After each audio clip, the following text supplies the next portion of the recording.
লোনা জলে তৃষ্ণা মেটে না। যে পানি লবণাক্ত ওই পানিতে কোনোদিন তৃষ্ণা মেটে না। ঠিক গুনাহ কোনোদিন তৃপ্তি দেয় না। ওই দুশ্চরিত্র যুবককে জিজ্ঞেস করে দেখেন, কত লক্ষ নারী উলঙ্গ দেখলে তোমার তৃপ্তি হবে? সে বলতে পারবে না। সারা পৃথিবীর নারী ল্যাংটা উলঙ্গ করেও যাকে দেখাইলে তার শখ মিটবে না, সে আরো দেখতে চাইবে। কারণ গুনাহ কি দেয় না? তৃপ্তি। কিন্তু এক নারী হালাল স্ত্রী এক পুরুষের 60 বছর পার হয়ে যায়, এক পুরুষের 70 বছর পার হয়ে যায় একজন পবিত্র স্ত্রী দিয়ে। কারণ হালাল যে। এক গ্লাস পানিতে তৃপ্তি হয়ে যায় তৃষ্ণার্ত। এক সাগর মদ পান করলেও এই মদখোর, নেশাখোর, গাঞ্জাখোর, ফুট্টাখোর, বাবাখোর, এই ডাইলখোর, হারামখোরের তৃপ্তি হয় না। এক সাগর মদও যদি খায় এই হারামখোরের কোনো তৃপ্তি নেই। কারণ গুনাহ কি দেয় না? তৃপ্তি। এটা একটা গুরুত্বপূর্ণ মূলনীতি, মনে রাখবে। লোনা জলে তৃষ্ণা মেটে না। কি কইছি কম? হ্যাঁ ঠিক। গুনায় কি আসে না? তৃপ্তি আসে। তৃপ্তি আসে না। কোন নাফরমান, সুদখোর, এই কিস্তিখোর, হারামখোর, এগুলো একটাও সুখে না। দুনিয়া তারে রাক্ষসের মতো কামড়াইয়া খায়, তার সারাক্ষণ শুধু অস্থিরতাই থেকে যায়, থেকে যায়। দুনিয়া দুনিয়া লাইয়ামলা আফাহু ইল্লা তুরাব। আল্লাহ বলে নাফরমানের পেট ভরবে না, মুখ ভরবে না। লাইয়ামলা আফাহু, তার মুখ ভরবে না, ইল্লা তুরাব, কবরের মাটি মারা পর্যন্ত, কবরের মাটি ফেলা পর্যন্ত তার মুখ ভরবে না। রাসূলুল্লাহ সাল্লাল্লাহু আলাইহি ওয়াসাল্লাম বলেছেন, গুনাহ তৃপ্তি দেয় না, হারাম তৃপ্তি দেয় না। প্রিয় বন্ধু আমার, নওজোয়ান সাথী আমার, এক ভাইও যদি বুঝে থাকো ভাইয়া, তো আমি তুমি একজনের জন্যই মনে করো বললাম। গুনাহ তৃপ্তি দেয় না। সারা রাত অশ্লীল উলঙ্গ ছবি, মোবাইলের এই নাচ গান, এটা কশ্চিন কালেও সুখ দিবে না। বেপর্দা নারী একটাও সুখে নাই। দেখেন বেডিরে জিগান যে আপনি যে সাজলেন বাইর হইলেন, কতজন বেড়ই দেখলে আপনি তৃপ্তি হবে? আপনি একটা হিসাব দেন, সে বলতে পারবে না। এজন্য বেহায়া নারী তৃপ্তি পায় না, স্বস্তি পায় না। কোন গুনাহ আমি করি আর আপনি করেন, কোন গুনাহ কাউকে সুখ দেয় না, গুনাহ কাউকে তৃপ্তি দেয় না। বাপ, এটা বুঝা উচিত। আল্লাহ আমাদেরকে বুঝার তৌফিক দান করেন। তাইলে বুঝাইতে চাইলাম, তাতফিফ, আল্লাহর হক, বান্দার হক, এক্ষেত্রে ঘাটতি করা, এটার জন্য জাহান্নাম। তাহলে নামাজের কথা বলতে গিয়ে বললাম, নামাজ যে পড়ে তার কথা বলছিলাম। বেনামাজি হিসাবে নাই, ওই ফালতুরে কোনো গণাতে ধরে না কেউ। ইসলাম তাকে কোনো মানুষে মনে করে না। বেনামাজি ওটা খায় দায় ঘুমায়। কুলু ওয়া তামাত্তাউ কালিলান ইন্নাকুম মুজরিমুন।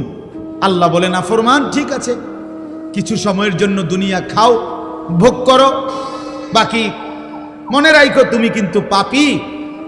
কথাবার্তা পরে হবে। ফিডা টাঙ্গাইয়া ফিটমু আমি আল্লাহ। তুমি কি মনে করছো? ফায়াউমা ইদিল্লা ইউআযিবু আযাবাহু আহাদ ওয়ালা ইউসিকু ওয়াসাকাহু আহাদ।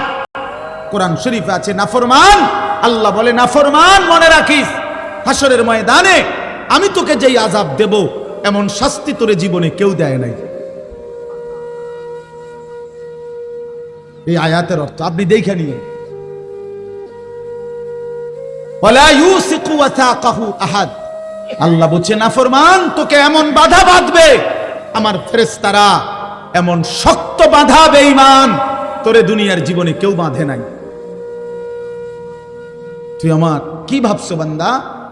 তুমি আমারে মনে করছো রহমান, রাহিম, গফফার, গফুর, এগুলোই শুধু শুনছো না?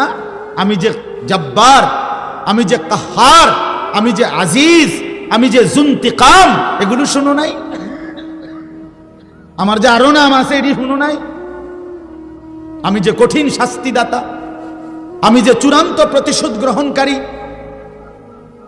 আমি যে খুব দ্রুত হিসাবকারী, এগুলো শোনো নাই? আমি যে প্রবল প্রতাপান্বিত, এটা শোনো নাই? এটা জরুরি, এটা বুঝা জরুরি। মহান আল্লাহ পাক রব্বুল আলামিনের কথা, বান্দা তুমি ভুল কইরো না। দুনিয়া খাও, আমি বাধা দেব না। দুনিয়া আমি নাফরমান পাপী, আমি চতুষ্পদ জন্তু জানোয়ারকেও দুনিয়া খাইতে দেই। ভাইয়া একটু কদ্দুর আগায় বসেন, অল্প একটু আগায় বসেন, একটু ওই ছেলেরা বসুক, অল্প একটু কষ্ট করছেন আপনারা এতক্ষণ, এখন হেরা আইছে। আলহামদুলিল্লাহ, আল্লাহ সবাই কবুল করে। বা আসেন, সবাই আগায় আসেন। তাকাইবেন না, আপনি আগাইলে হইতো, আপনি কীর্তেন পিছন মনে করেন কেউ বসছেন, আপনার কইছি আর কি, আপনি আসেন, আগায় আসেন। মাশাআল্লাহ। তাইলে বাপ, এখানে উদ্দেশ্য হইল আমার বলা, নামাজ যে আদায় করে এই ব্যক্তি তাতফিফ যদি করে, তো আল্লাহর হকের মধ্যে যদি কমতি করে, তার জন্য জাহান্নাম। তার মানে কি? তার মানে হলো তাফসিরে স্পষ্ট আছে, নামাজের মধ্যে যা কিছু করতে হয়, নামাজের তিলাওয়াত, নামাজের তাসবিহাত, নামাজের রুকু, নামাজের সেজদা, নামাজের তাশাহুদ, এগুলোর মধ্যে যে কমতি করে, ঘাটতি, তা সেও মুতাফফিফ, তার জন্য জাহান্নাম। বুঝছেন নি আমার কথাটা? রুকু দেয় দিয়া একটু মাথা আলগি দিয়ে নিচের দিকে জায়গা, এমন ভদ্রলোক দেখছেন কোনোদিন? আমি দেখছি। সেজদা দেয় একটা দিয়া মাথাটা একটু আলগি দিয়ে আরেকটা মারে, দুইটা সেজদা। কার লগে বাটফারি করেন? সিটারি? যে কি ধরনের সেজদা দিলেন? মস্কারি করেন? হ্যাঁ, 4 রাকাত সুন্নত করে ফেলছি, মনে 1 মিনিটও লাগছে না। দেখ কি মেশিন লাগাইলেন? কি মেশিন এটা? জাপানি মেশিন। চায়না তো সম্ভব না এত তাড়াতাড়ি করা। দেখ কি মেশিন লাগাইলেন বলেন? আশ্চর্য। 100 দানার তাসবিহ 1 মিনিটে শেষ, উড়ে এলো মেশিন। সুবহানাল্লাহ, আল্লাহ আকবার। কি ফাজলামি এগুলো? এটা মস্কারি না? এটা তামাশা না? রাসূলুল্লাহ সাল্লাল্লাহু আলাইহি ওয়াসাল্লাম এভাবে তাসবিহ পড়তেন।